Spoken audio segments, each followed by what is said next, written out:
तो सुखदेव जी बताते हैं कन्नौज नगरी में एक ब्राह्मण रहते थे। उनके पुत्र था जिसका नाम था अजामिल।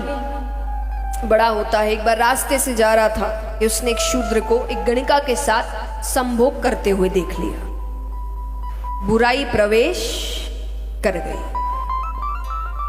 और देखिए अवगुण ऐसी चीज है कि एक अवगुण आ जाए ना, वो अपने भाई बंधों को बुला ही लेते हैं। तब एक अवगुण आया तो धीरे धीरे उसमें सारे अवगुण आने लगे। अब वो डकैती करने लगे, अब वो मदिरापान करने लगे, अब वो नशा करने लगे, अब वो गलत संग करने लगे। उस गणिका से विवाह कर लिया उसने। समय बीता, पाप उसके बढ़ते जा रहे हैं।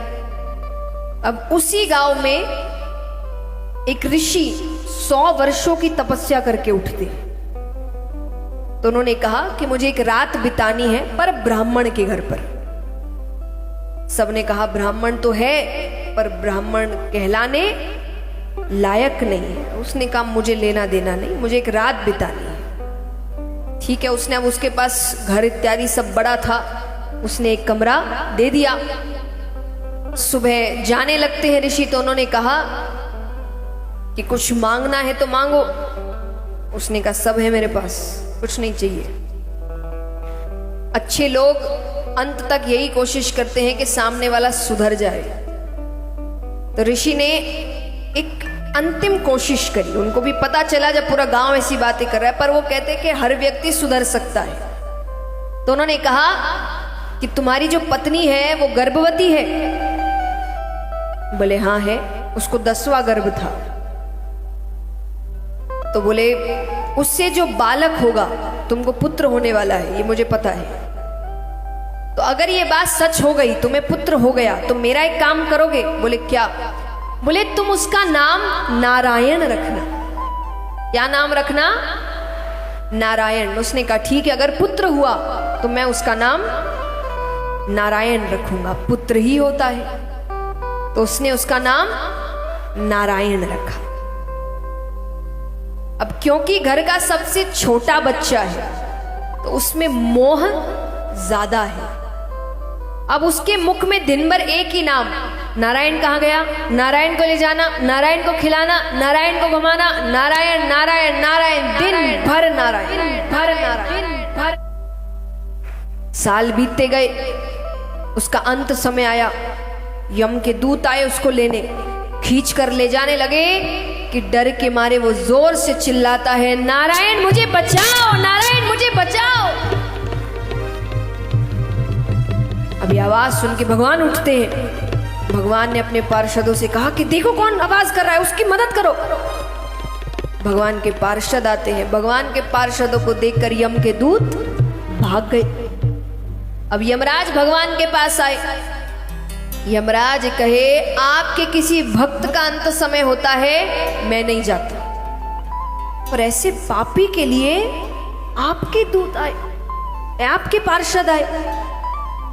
भगवान कहते हैं पापी हो कि पुण्य करने वाला हो, तुमको पता है अंत समय में जो मेरा नाम ले ले वो नरक लोक नहीं जाता। अरे यमराज कहे प्रभु आपका नाम नहीं ले रहा था, वो अपने पुत्र नारायण का नाम ले रहा था। भगवान कहते पुत्र समझकर, पिता समझकर, मित्र समझकर, शत्रु समझकर, नाम तो मेरा ही ले रहा था। कहते ना भगवान के नाम के लिए कि नाम ऐसा है, भाव कुभाव अनख आलसहु, नाम जपत मंगल दिसि दसहु। भाव से लो, बिना भाव से लो, आलस से लो, ऊर्जा से लो, कैसे भी लो, नाम जो भगवान का लेगा उसका मंगल होकर ही रहे। ये कृपा है भगवान की। कहते हैं ना कि भगवान, जब भक्त कहते हैं कि भगवान हमारा साथ नहीं दे रहे, भगवान हम पर कृपा नहीं कर रहे, भगवान हमको भूल गए हैं, भगवान कहते मैं भूल ही नहीं सकता। मैं इनको कैसे भूलूं जब ये मेरे अंश है। गीता जी में भगवान कहते हैं ममे वांसो जीव लोके जीव भूता सनातन, कि जितने हैं ये मेरे अंश है। अपने अंश को कोई भूल सकता है? इन्होंने मुझे छोड़ा है। आपने छोड़ा इसीलिए तो देखिए, जैसे एक छोटा बच्चा है, जो घर का एकदम छोटा नादान बच्चा होता है ना, तो आप अगर कभी उसे डांट देते, कहीं का गुस्सा कभी कोई बच्चों पे उतर जाता है तो वो डर जाता है आपसे, अब वो आपके पास नहीं आता, तो आप उसको अपने पास कैसे बुलाते हैं बताइए?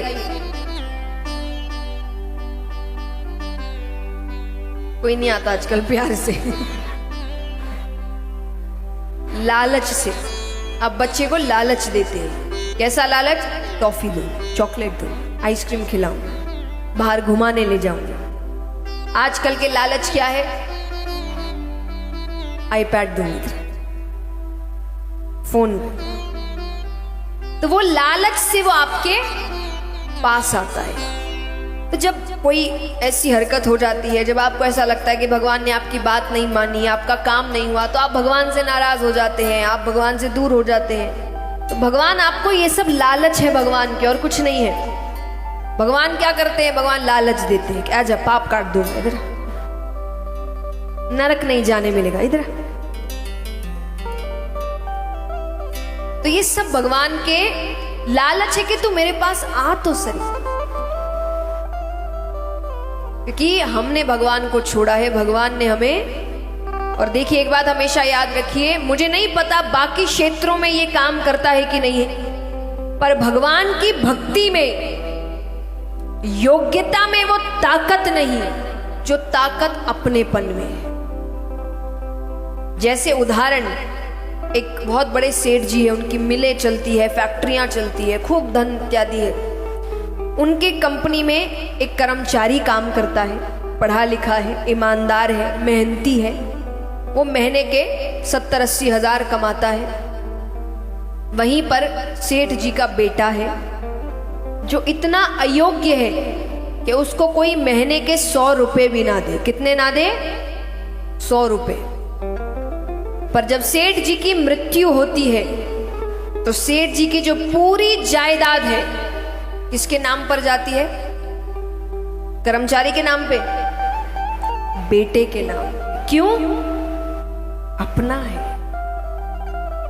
तो मुझे नहीं पता ये बाकी क्षेत्रों में काम करे ना करे, पर भक्ति में जरूर करता है कि योग्यता में वो ताकत नहीं जो ताकत अपनेपन में है। अरे है जैसे है आपके, एक बच्चा है, बड़ी से बड़ी गलती कर दे, पहले खुद से कोशिश करेगा गलती को ठीक करने की, पर जब गलती ठीक नहीं होती तो किसके पास आता है? माँ बाप। क्या उसको पता नहीं कि माँ बाप डांटेंगे, मार भी सकते हैं, फिर भी माँ बाप के पास आएगा? क्यों? क्योंकि उसको पता है ये डांट सकते हैं, ये मार सकते हैं, पर बचाएंगे भी ये। वो विश्वास जिस दिन आपको आपके भगवान पर हो गया ना कि ये बचाएगा हर वक्त, ये मेरा अपना है, उस दिन सब काम सही हो जाएगा। तो उस अपनेपन से भगवान को पुकारना है। भगवान इतने रास्ते दिखा रहे हैं कि हम कैसे भी उनकी तरफ कदम बढ़ाएं। और शायद इसीलिए हमारे पूर्वज हमारे नाम भगवान के नामों पर रखते थे कि पूजा पाठ कोई दिन भर नहीं करता, पर बच्चों के नाम दिन भर मुंह से निकलते हैं। इसीलिए हमारे नाम भगवान के नामों पर रखे जाते थे। और भगवान के तो इतने सुंदर सुंदर नाम हैं, और ठाकुर जी के तो नामों की कमी नहीं है। इतने नाम हैं, हर तरीके के नाम हैं। कोई ये भी नहीं बोल सकता कि भाई नहीं ऐसे नाम है कि भाई पुराने जमाने में। इनके तो नाम ही इतने सुंदर सुंदर है जिसका कोई हर जमाने में इनके नाम सुंदर लगेंगे। तो बच्चों के नाम भगवान के नामों पर रखें। एक तो उनकी जिंदगी भी संवरेगी कि उस नाम का कोई अर्थ होता है, वरना आजकल नामों के अर्थ ही नहीं होते, बस सुनने में अच्छा लगना चाहिए, अंदर अर्थ भले ही कुछ भी नहीं है। तो नाम का कुछ अर्थ होना चाहिए ना, क्योंकि फिर जीवन भर उसी नाम से तो आप जाने जाएंगे। तो यहां पर अजामिल की कथा हमें यह सिखाती है कि अगर अंत समय में भगवान का नाम ले ले तो व्यक्ति नरक नहीं जाता।